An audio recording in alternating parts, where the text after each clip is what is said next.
February the 11th, garden shrubs. All the shrubs that flowered in January continue into this month. Whereas you may have been lucky to see one or two flowers on a Forsythia bush, they may now be a blaze of yellow. In cold winters, they will wait until March to offer their flowers. Forsythia has a number of hybrids and also a host of cultivars.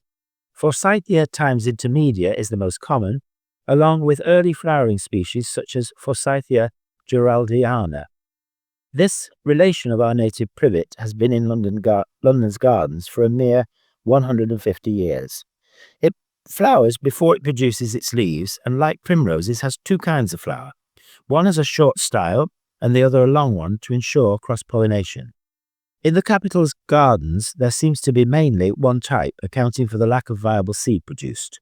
Once they have started, forsythias can flower for the whole month, as the various different hybrids gradually take over from one another. It used to be called the shrub of the golden bell because before it got its present name. Various species were discovered by plant hunters in the 19th century and brought home to England from China, Japan and Korea. Robert Fortune, 1812 to 1880, was one such intrepid hunter known for fighting pirates as well as visiting the island of Chusan, where he found a new forsythia in the garden of a wealthy mandarin.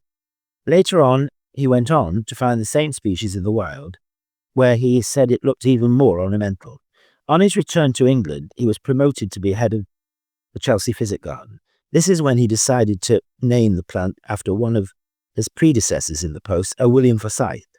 Forsyth was an equally colourful character, having once been gardener to George III, but he became best known for his charlatan plaister. This was a cure-all for diseased trees made from his own secret recipe. After some initial success, it turned out to be utterly useless, being just made of old plaster, cow dung, urine, sand and wood ash. The ensuing scandal immortalised his name. The rare Korean relation of Forsythia, Abeliophyllum disticum, which has papery white flowers flushed with pink, can now be found both at Wisley and Kew.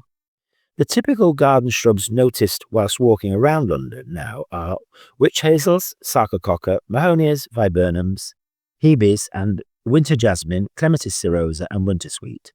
Rather rarer are leptospermum, Euryops, pectinatus, Correa, and some acacias and heathers.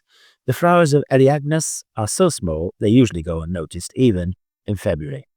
A small number of early rhododendrons are now joining those possibly seen in January. For example, rhododendron praecox, rhododendron mucronatum, rhododendron sita, and rhododendron rosamundi.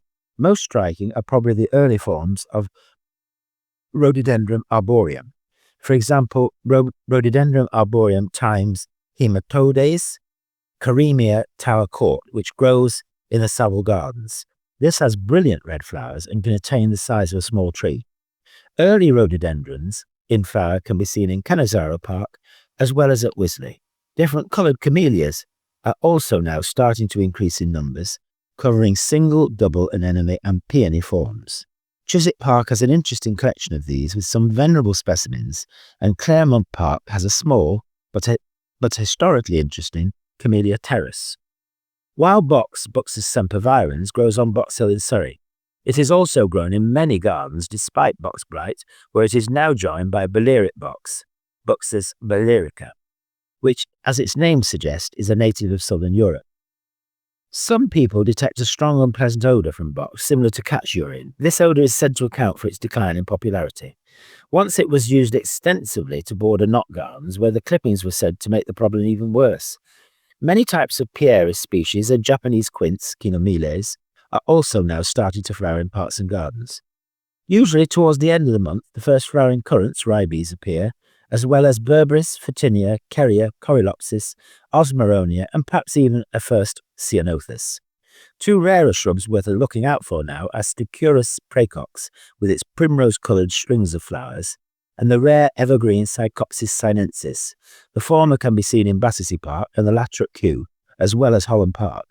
A good general selection of February flowering shrubs can be found at Wisley, with Arctostaphylos nudus, which looks like a small strawberry tree worth seeking out, and Cornus officinalis, a Japanese dogwood.